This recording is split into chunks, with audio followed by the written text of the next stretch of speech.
Hello, readers and writers. I'm MJ, and today we're talking about writing autistic characters. I'm an autistic author who has published 4 books. The first 3 books have all had autistic characters, and the last book does not.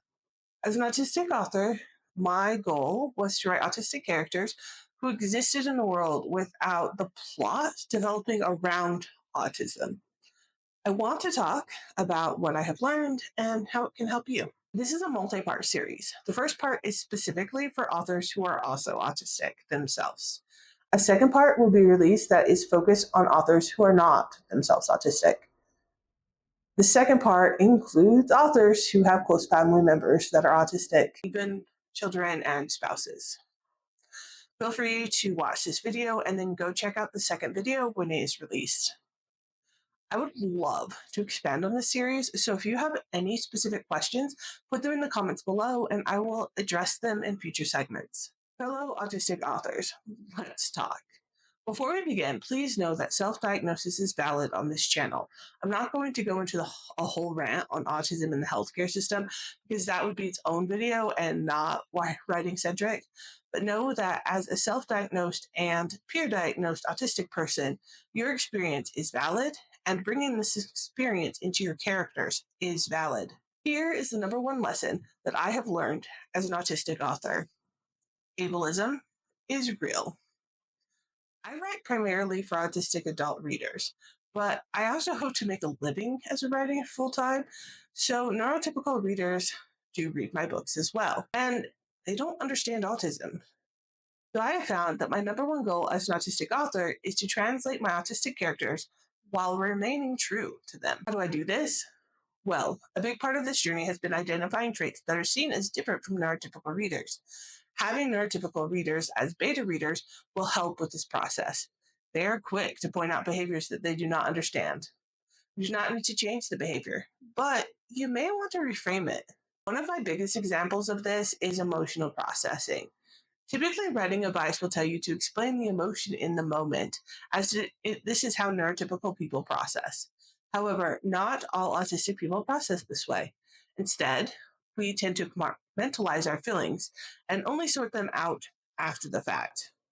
In my writing, I will write something to the effect of a situation being overwhelming, but the main character being unable to process that at the moment and instead focusing on the situation. This is true to autism. Often, we are better in high stress situations because of this way of processing, as well as being used to being stressed or anxious more often.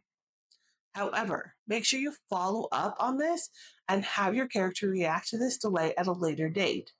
This may not be a come to terms with emotion scenes, but it may be a physical meltdown. For an example, in my book, Neurodiverse, my main character, Jupiter, has to go make a large speech to basically the entire world.